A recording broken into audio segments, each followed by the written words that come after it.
লাইলাতুল কদরের যে তিনটি আমল আমাদের প্রিয় নবী হযরত মুহাম্মদ সাল্লাল্লাহু আলাইহি ওয়াসাল্লাম নিজে করতেন, তা জানার আগে ভিডিওটি লাইক দিয়ে চ্যানেলটি সাবস্ক্রাইব করি। আপনি কি জানেন এমন একটি রাত আছে যা হাজার মাসের থেকে উত্তম?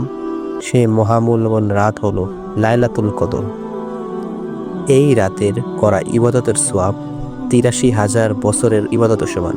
কিন্তু প্রশ্ন হলো, এই রাতে রাসূল সাল্লাল্লাহু আলাইহি ওয়াসাল্লাম কি আমল করতেন? আজকের এই ভিডিওতে আমরা জানব, তাই ভিডিওটি শেষ পর্যন্ত দেখুন।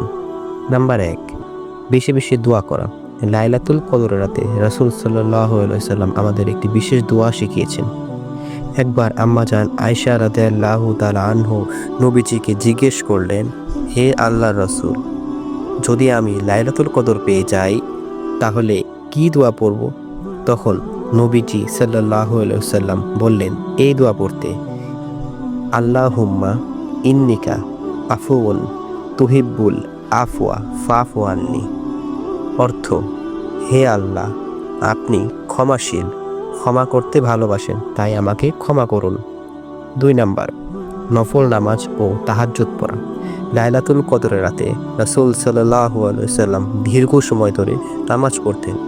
নবীজি বলেছেন, যে ব্যক্তি ঈমান ও সওয়াবের আশায় লাইলাতুল কদরের রাতে ইবাদতে দাঁড়াবে তার পূর্বের গুনাহ ক্ষমা করে দেওয়া হবে। সহিহ বুখারী। ৩ নাম্বার, বেশি বেশি কোরআন তেলাওয়াত। লাইলাতুল কদরের সাথে কোরআনের গভীর সম্পর্ক রয়েছে, কারণ এই রাতে আল্লাহ তাআলা কোরআন নাজিল শুরু করেন। তিনি বলেন, নিশ্চয় আমি কোরআন নাজিল করেছি লাইলাতুল কদরের রাতে, সূরা আল কদর। এই কারণে রাসূল সাল্লাল্লাহু আলাইহি ওয়াসাল্লাম রমজানের শেষ দশকে বেশি বেশি কোরআন তেলাওয়াত করতেন, বেশি বেশি নামাজ পড়তেন, বেশি বেশি দোয়া করতেন। প্রিয় ভাই ও বোনেরা, তাই আমরা যেন এই রাতে অন্তত এই ৩টি আমল অবশ্যই করব।